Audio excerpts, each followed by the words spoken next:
Hey, thanks for listening to our podcast. If you want to listen live in the central Indiana area, you can hear us on 93.5 FM and 107.5 FM. Coach Allen, how are you?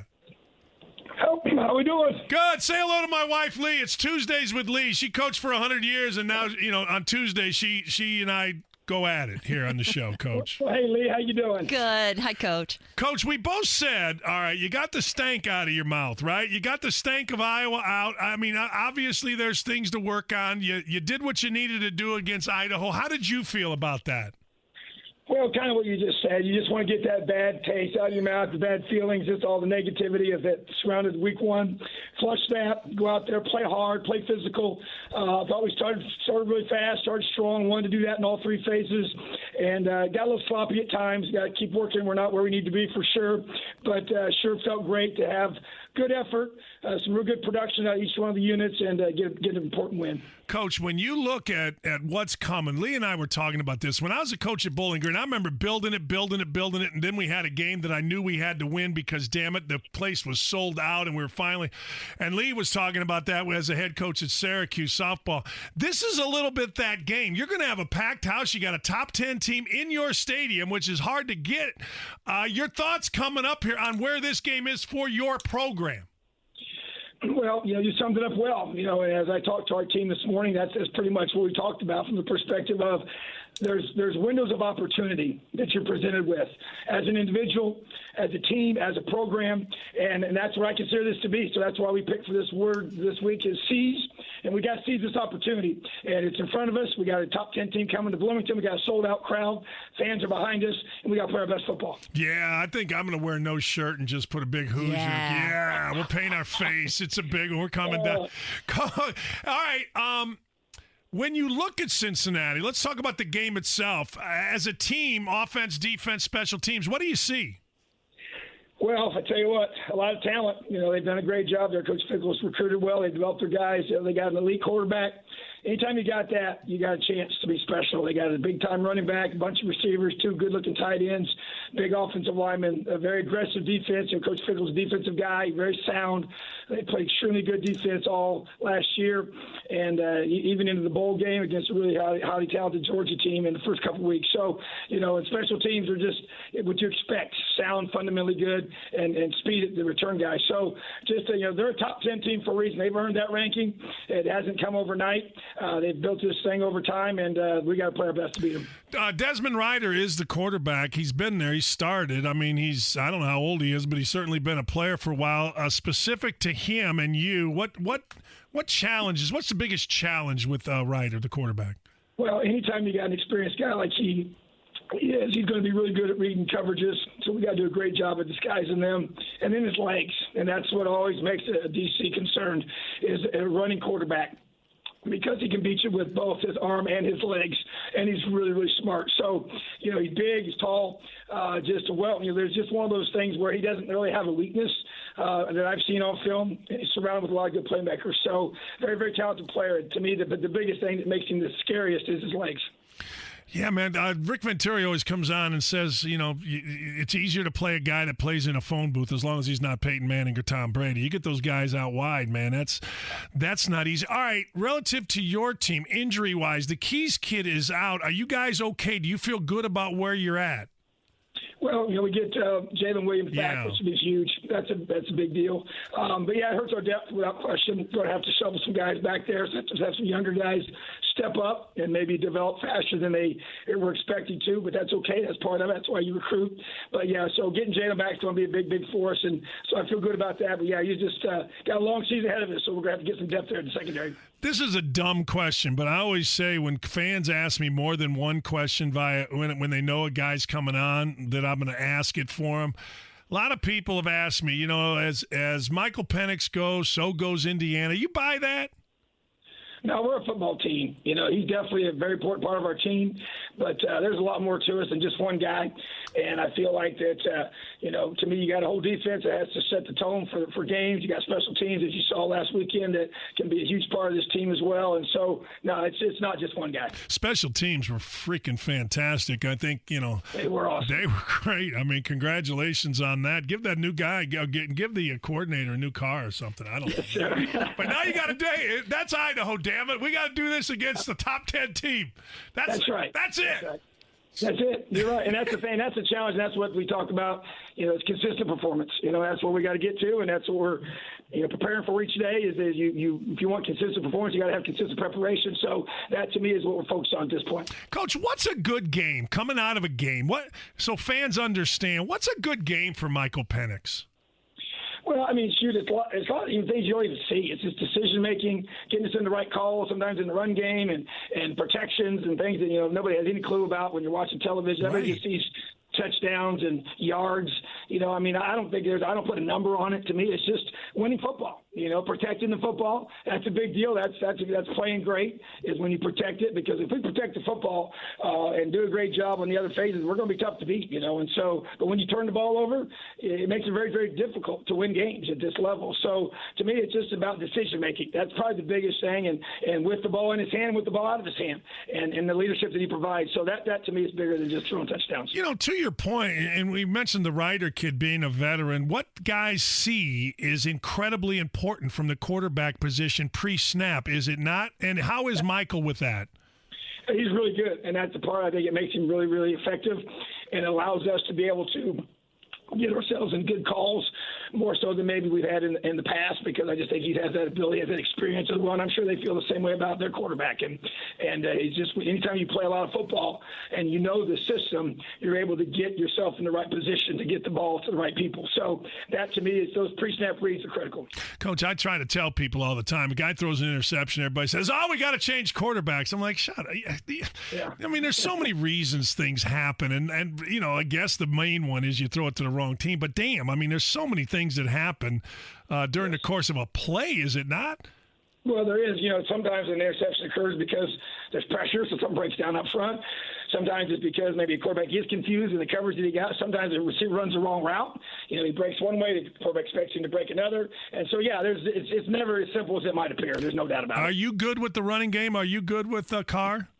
We're getting better. Yeah, I felt like we even left some runs out there, even Saturday, you know, from both a blocking perspective as well as him making his reads and even all the running backs. But we're improving for sure. Like what I'm seeing there, putting a lot of energy into it in practice, a lot of focus on it in film study and preparation and all the things that we have to do. So, but he has a lot of talent, and he's learning our system as well. So I think every week he's going to get a little bit better. Coach, when you get a guy like that, I don't mean to keep you so long. Coach Tom Allen joins us on the hotline, brought to you by Flight by Yingling, next generation of light beer. People think, well, man, here comes this kid. He's from USC. He's a 5-star recruit. But when you don't fully understand the system, it can slow you down, can it? And more he understands it, the more he's comfortable with it, the faster he's going to be. Does that make sense? Absolutely, because think about it, he was not here in the spring, right? So basically, all he had was fall camp. Because in the summertime, I mean, you can do certain things. It's limited with coaches. You can't do anything with them on the field with your coaching staff. There's some limited video time and things that you do, but the player practice. But that means coaches aren't there coaching the guys, you know. So and then the timing with the whole offense that didn't happen until fall camp, and you got 25 practices, and that's it. Then you're playing a game. We played Iowa after those 25 days. So to me, that's a lot more to it than you probably most would realize, and it just takes offense is so much about timing and spacing and just working together. Defensively, it's a little different. I mean, you can get guys all frothing at the mouth and flying around and playing with fanatical effort, and sometimes they can make a big mistake and create havoc because they just blew the play up, you know. But it doesn't work like that on offense. There's so much more to it in terms of timing and spacing, and that's why it takes a little longer for offenses, I think, to come around during the season. Coach, I appreciate you, man. I can't wait to see you guys this weekend. Good luck, man. I hope you play well. Well, thanks so much. I appreciate it. Good to meet you, Lee. Have an awesome day. Hell yeah. All right. That's the coach. I like Tom Allen. I do. Seems very unfair that on my own show I get my ass ripped. It's Lee and Dan. Lee's on the show with me today, Jason. Lee's here. Say hello, Lee. Hi, Jason. Hi, lovely Lee Ross Dockett. How are you? Wonderful. I miss you.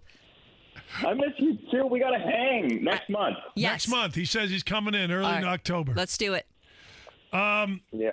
Friend of mine said, tell Benetti my Aunt Bernadette had a big foil pan of mostaccioli's for him. She has a big foil pan for you. Guys, and he's serious. Come in a big foil. Yeah. Hey, mostaccioli, I think, actually comes out of the oven in a big foil pan. Like, you can't have any. Like, what are you going to have? A ceramic pan with mostaccioli? Do you know what mostaccioli's are? Yeah, isn't it? Well, a certain type of pasta, right? The filled? Aren't they the longer ones? A little bit. They're just with cheese on it and sauce and, yeah, maccioli's. But they're not filled. They're not filled. Oh, okay. No. All right. No. I'm not. No. Well, I'm not honestly, mostaccioli is basically any pasta in a big dish that's there for your christening. Yeah, and you put some red sauce and a little bit of cheese. Bake it in a tinfoil pan. And you got cholies, baby. You got cholies. Anyway, what are you doing?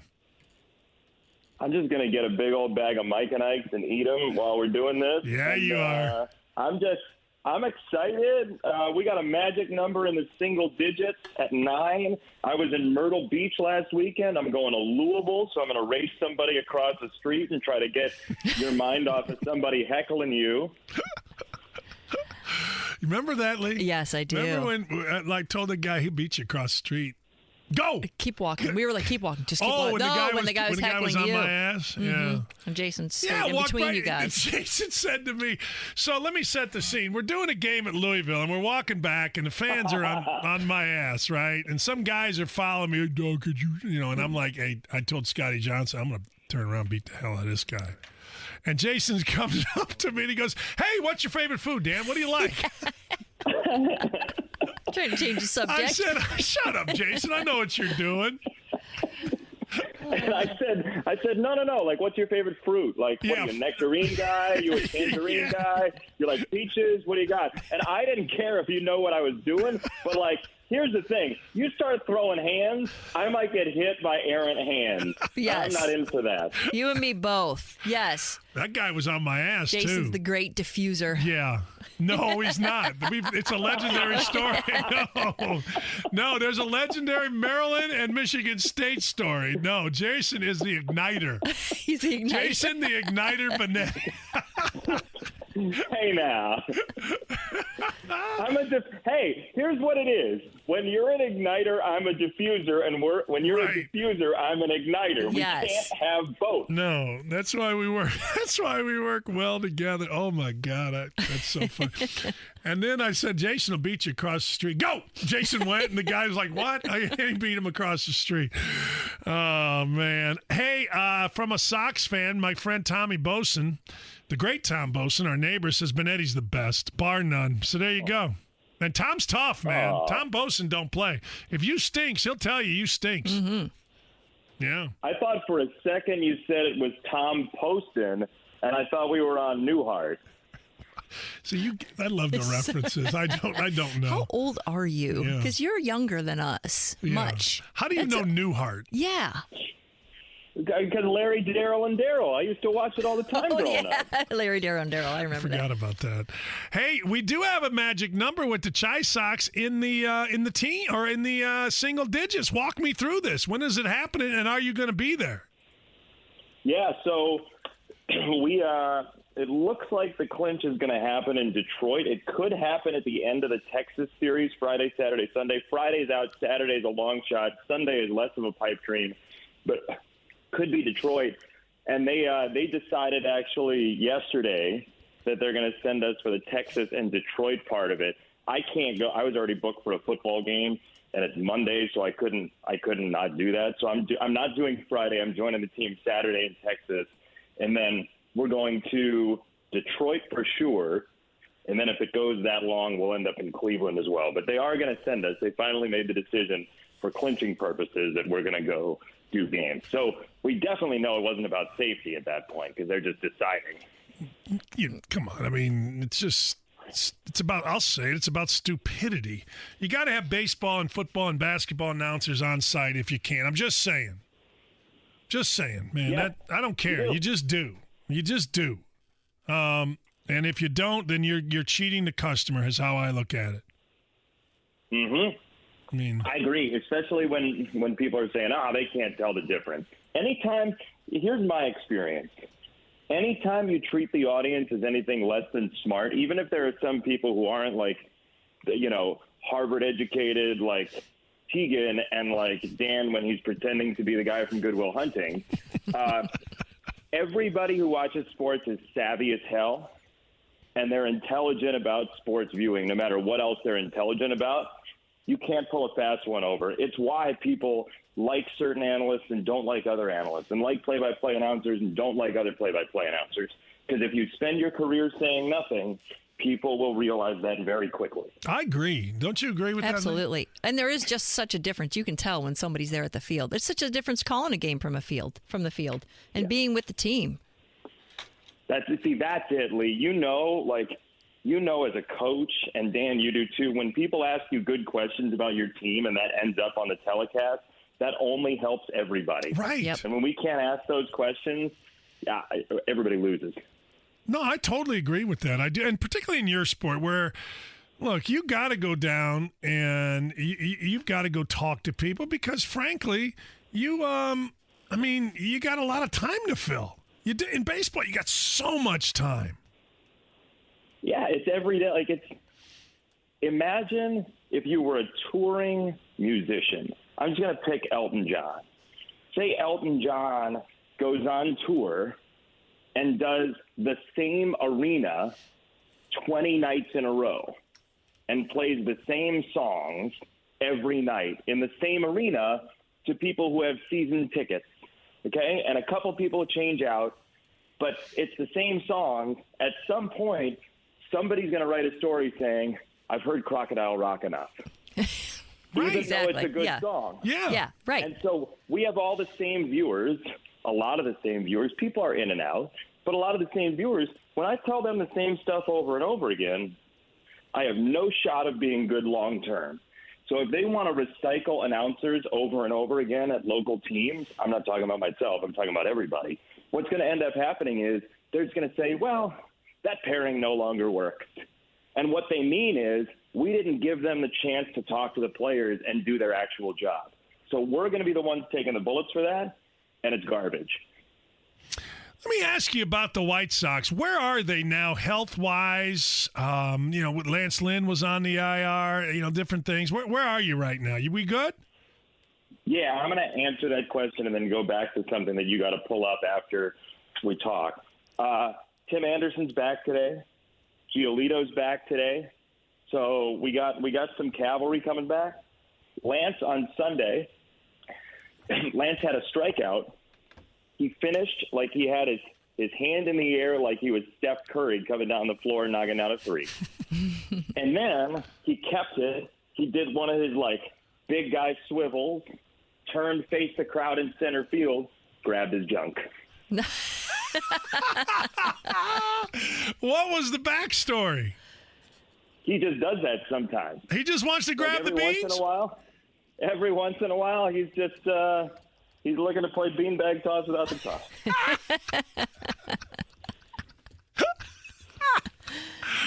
Oh, man. That, to me, is so good. Come on. It's so good. I go, well, love the finish from Lance. It's actually a two-part finish. Oh, man. I didn't see grabbing your junk coming in on that story. I didn't. I was trying to see where you were headed, but I didn't see grabbing the business. I didn't. No. Good for him. Yeah, he just gives it a little tug, makes sure everybody knows what's going on, and then he throws the next pitch. So wait a second. That was it directed at anybody? No. It's just like, I'm better than you. I'm gonna grab my junk. Oh my God, that is beautiful. Why don't we all just grab our junk? And he's like big old grizzly pitcher, hang out at the bar. You know his physique, right? Yeah. And he's just like, I got junk down here. Let's check it real fast. Lee doesn't understand. Lee, I think she deep down understands, but she doesn't understand the affinity that men have for hand-on junk. I don't think she understands it. Like, she'll look over at me like, "What are you doing?" It's not that I don't understand. I know but it's constant. That's what I don't understand. I don't see other guys doing that constantly. Well, you don't hang with other guys. Well, maybe I don't know. I mean, I guess in public I shouldn't see anybody really, right? Hey, you guys got Ohtani this week. I like it. You got him on Thursday. We got Ohtani Thursday. If you want to do the show like from the stands on a phone, I can get you tickets if you want to stop on by. He's throwing Thursday. Yeah. During the day game, or that's the plan at least. It's not officially official, but that's his day that would come up if they might bypass him. They always might. But I'm excited to see him in person, and I want to see him throw because, first of all, his BP is legendary, and I've seen it before. Like, he kills the ball. It sounds like a Civil War reenactment when he hits the ball. And, like, his pitching, he's a clear MVP, and I wish the schedule wasn't like it is because I want to see the Angels twice in our ballpark instead of once. Is he the MVP? Unquestionably. Oh, yeah? Okay. Vlad Jr. has been really, really good for Toronto, and they're playing on their minds right now. The guy has taken what it means to be a pitcher and a hitter, and he's meshed them both. And if you don't give him the MVP, you just don't have an appreciation for how hard what he's doing is, and he's doing them both in an elite way. I mean, it's like if you had a center in college basketball who also was a tremendous three-point shooter and great assist guy. Like, great at all of those things. Like, really, really great. Could post up, could go outside, and just scored 40 a night, and then was tremendous on the defensive end. Like, you can't not give it to him. Derek says, grabbing your junk, something to do. There you go. He ain't wrong. He ain't wrong. True. He ain't wrong there. That was the original something to do, actually. I think that's where it came from. That is, well, yeah, and you didn't need any props. All you needed was junk in a hand. Ew. God. Oh, man. Yeah. No, hey, John D., I cannot. No, I'm not saying that. No. All right, let's move forward here. So when you look at your team getting guys back, Giolito back, you mentioned it, Tim Anderson back, Lance Lynn's back. You guys good enough? Yes. I think so, right? Everybody healthy, they're good enough. Yasmani Grandal has 53 hits and 55 RBIs, or he did the other day. It might be a little bit different now. But the guy has had an unbelievably productive season. He hits homers. He walks. He walks more than anybody. He swings less than anybody in Major League Baseball, and it's not even close. He swings like 20% of the pitches come at him. It's a modern marvel. Like, it's insane what kind of season he's had. He's back and healthy. Jimenez is healthy. Anderson's back today. Luis Robert is a future MVP, and you can play that in a couple years when he becomes MVP. And the rotation's good now. Like, we're loaded up for a playoff run. Like, the Yankees have. Sorry, I know Jimmy's not there. He's probably listening somewhere, cursing me out. But like, the Yankees have taken something of a dive. And Tampa Bay is really good. Houston's really good. But the Sox are too. This American League playoffs is going to be ridiculous. Yeah, I can't wait. I mean, I got two things. One, I want to root for you guys. Two, I want to root against Houston. If the Yankees make it, I always like watching the Yankees because I think Yankee Stadium and Fenway and those places show up great on TV. I do. Like Houston, I want them to lose every game. You guys don't want to win every game. Yeah, and that's just me. I got tired of them. And I don't think the ballpark shows up good on TV. And I like a ballpark where they had to put screens up so people across the street didn't shoot at them. And that's your place. Where could you possibly be talking about? I don't know. How about the Rams' new place? How about $5 billion? Wow. Hey, did you see last night? Did you like Manning and Manning last night? Did you see any of it? I did. Yeah. I did. I think it's really good. Yeah. Like that I was thinking, like, what if they had somebody to stoke the stories, like a play-by-play announcer? And I was like, you know what? I prefer them just talking. Mm-hmm. I like that for that format. If they were in a booth, they'd need somebody to call the plays, but nobody needs to call the plays. So I love sitting and listening to real stories about what's going on in the field. And I would watch it over and over again. I thought it was fantastic. You? I did, and then I got a little tired of it. And here's how I knew. I knew because I changed it to the regular broadcast, went upstairs, and I had the regular, and I didn't go back. Do you know what I'm saying? Oh, really? Yeah. I really enjoyed it. I'm not the biggest Ray Lewis fan, so I kind of turned that off. I thought Barkley could just show up on anything, and I'm going to laugh and have a good time. But I thought it was real. I think they will. I was talking to Lee Fitting. I think they're going to adjust it a little bit, because you don't have to talk as much on television as you know better than anybody. You know what I'm saying? But I think it's going to be the best thing on TV, frankly, other than White Sox games with you and Stoney. I mean, I can't argue with either of those. No. If you were going to put somebody with the Mannings, though, who would it be? You. Doesn't have to be a play-by-play announcer. No, it would be you. Doesn't have to be a play-by-play announcer. No, I'll tell you why it would be you. And I've told you this many, many times, okay? There are so few guys, and this drove me nuts because I watched a lot of football this weekend, that see the game. And you would see the game. You would be quick-witted to hang with Peyton, and you would know to get the hell out of the way. And I think a lot of guys would puff their chests and say, well, I'm here with Peyton Manning. And that's why you're the best. I know that Pash is our friend and he's great, but that's why you're actually the best with Walton. I think you would be. I do. And you're going to end up doing Monday Night Football, so they might as well get it started now. I mean, what the hell are they waiting on? You did this backward. You said it on your radio show. You should have done it when you were talking to Fitting. Whoops. Yeah. No, I've already told him. I have. I've told him. I go. Okay. You gotta go. It's what do you guys? I get it. I love the guys that announce, but let's cut to the end. No. I was thinking beyond that. Like honestly, the first person that came into my mind, first person you think of, was Jay Billis. I think Billis would be really interesting with those guys. I think he would get a lot out of them as a former player, and I also think he would dive really deeply on some things too and make them think about some topics. That was the name that popped into my mind, being honest. Is that a joke? I'm just kidding. See, I think, and I like Jay. Just texting with him yesterday, but I think you have to have egoless there with those guys. I think you have to have. Why do you suggest me?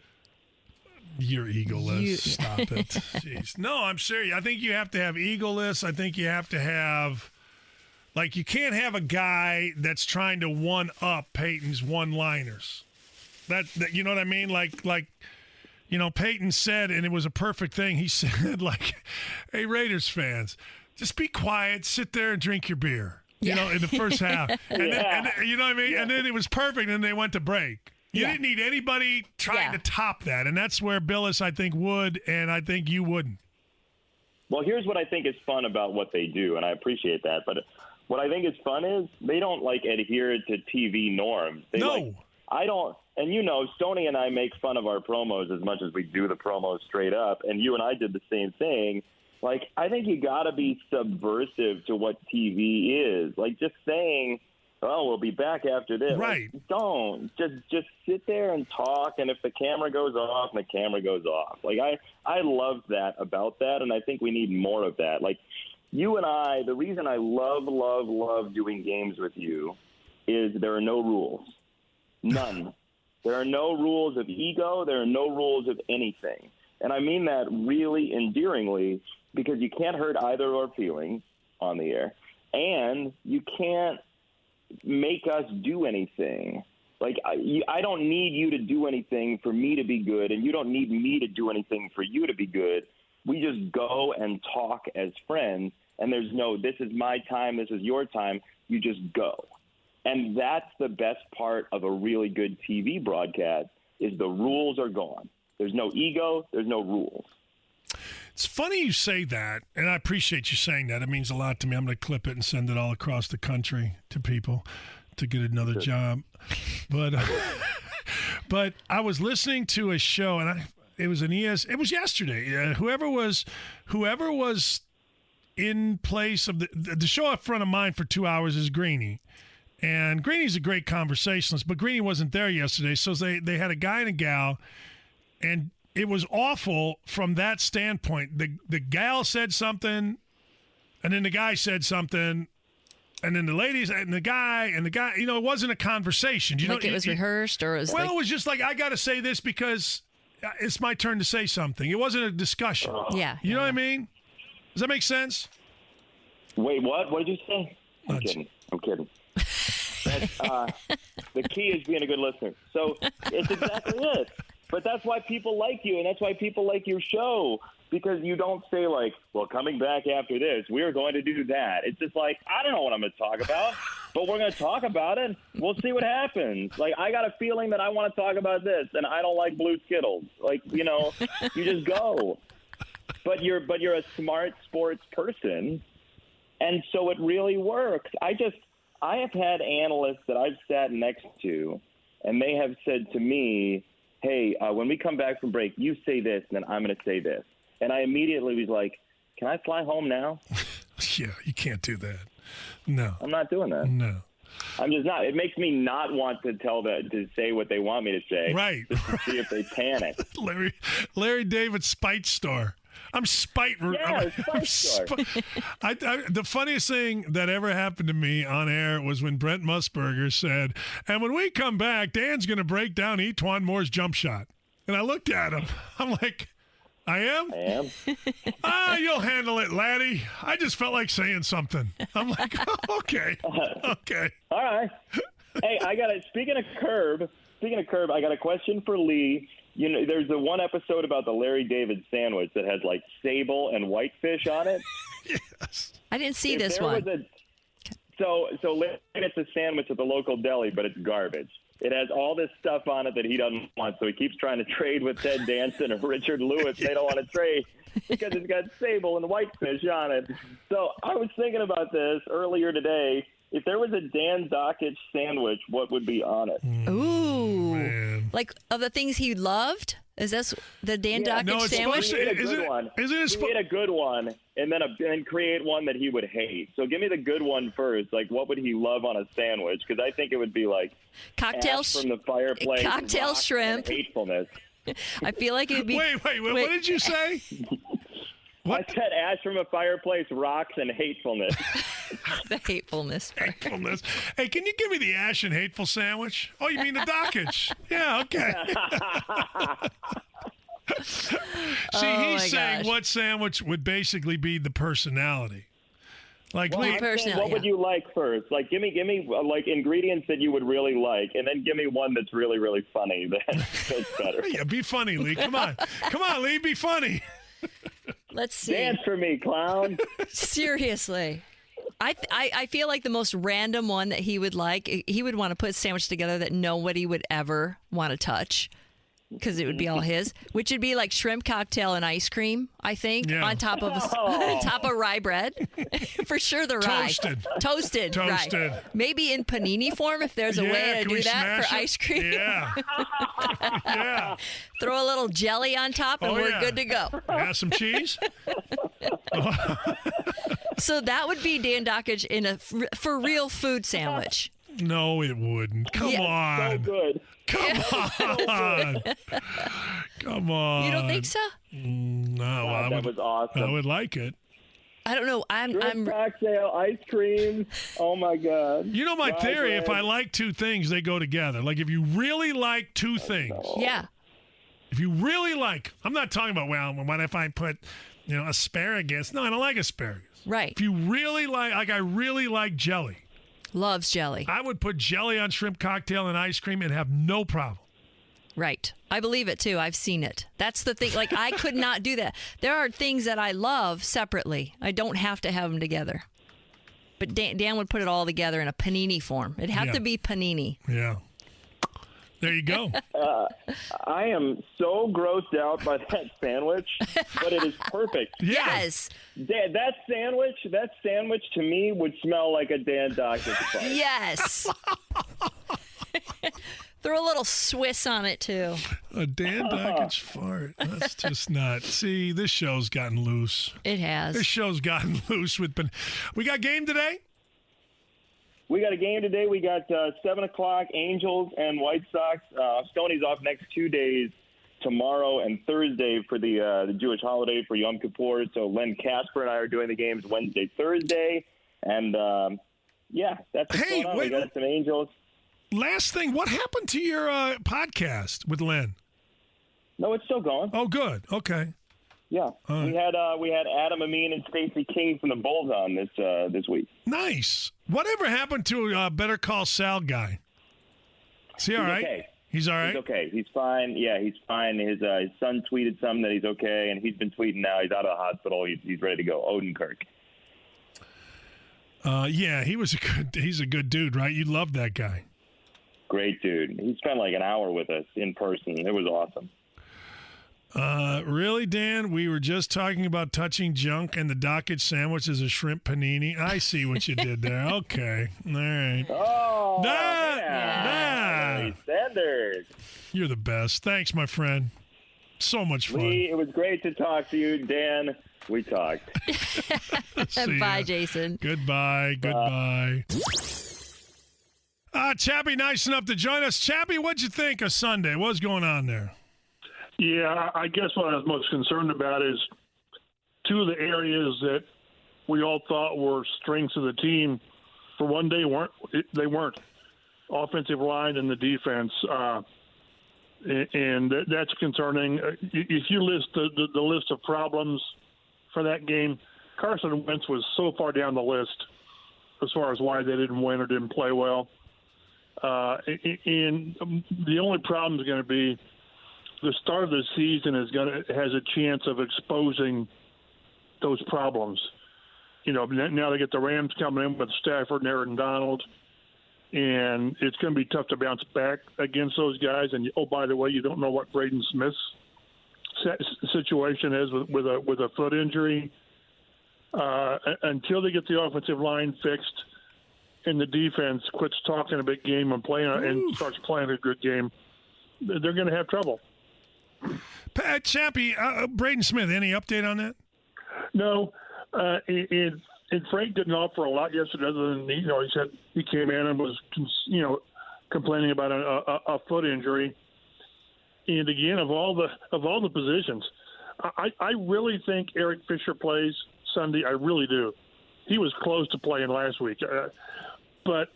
So let's say Fisher's back and Braden Smith's not, which we'll have a better idea tomorrow. Then I guess you put Julian Davenport at right tackle. There's not a lot of options at tackle right now that makes you feel safe. What about that Pryor kid that they got? Yeah, maybe, or Will Fries, maybe. I don't know. It's anything. Any name you throw out there, you're not overly secure with. So when you start having to mess around with the line as far as protections and changing things up, it's not good. I thought they would have helped Julian Davenport a little bit more than they did.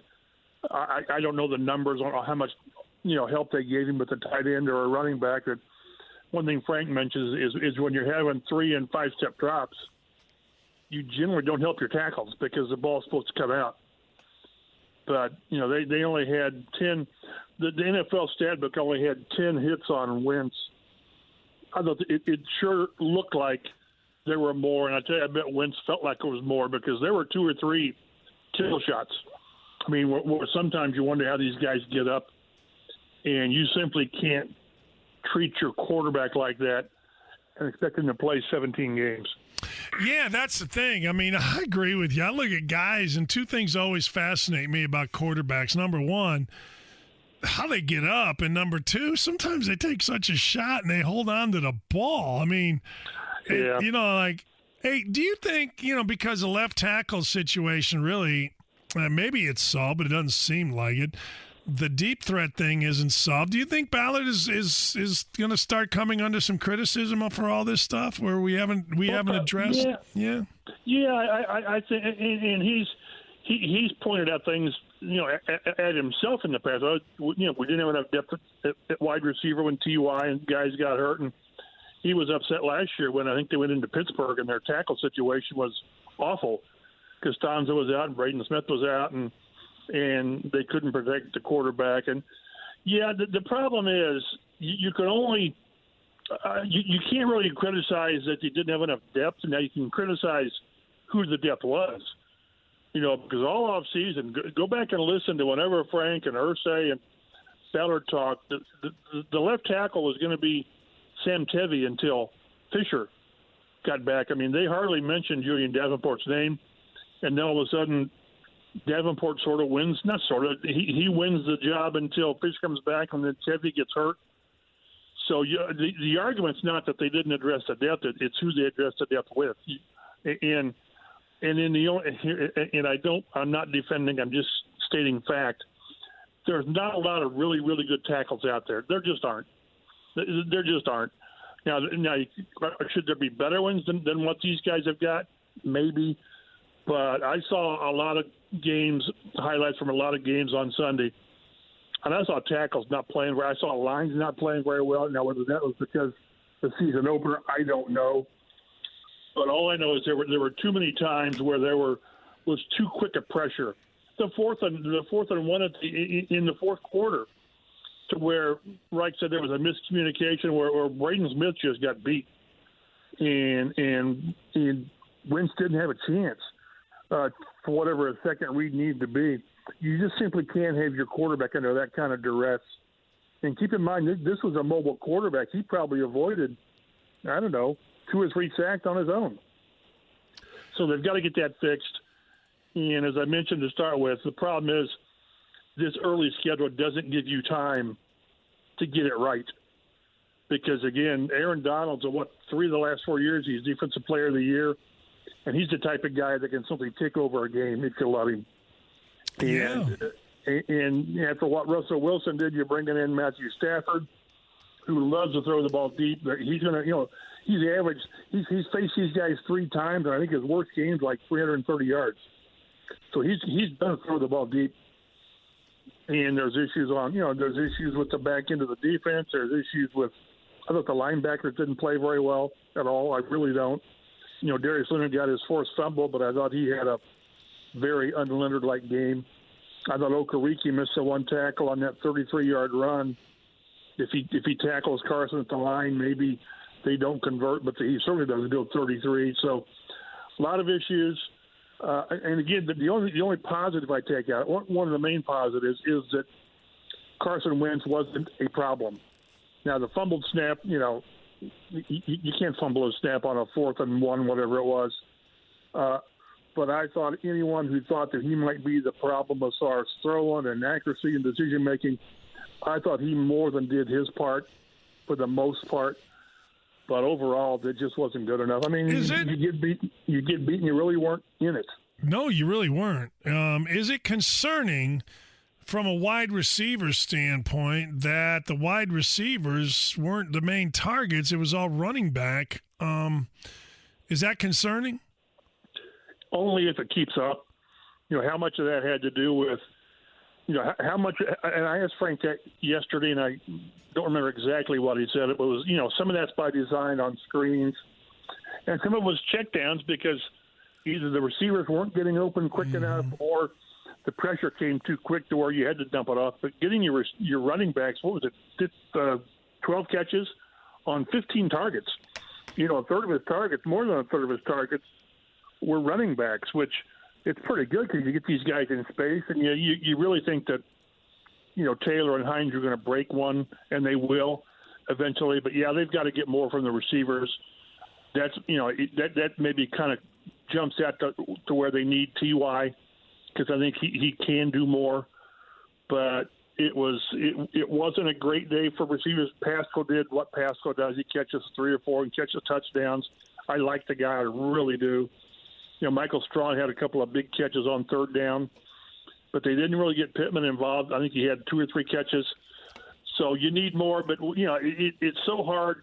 It's risky when you try to look for trends in one game Right. Naheem Hines had 15 touches. Will he get that every game? Probably not. But they're going to get him the ball. But one game, let's let this play out for a while and see how it looks. But that's not enough from the receivers at all. Appreciate you, Chappie. You the man. Be well, bud. See you.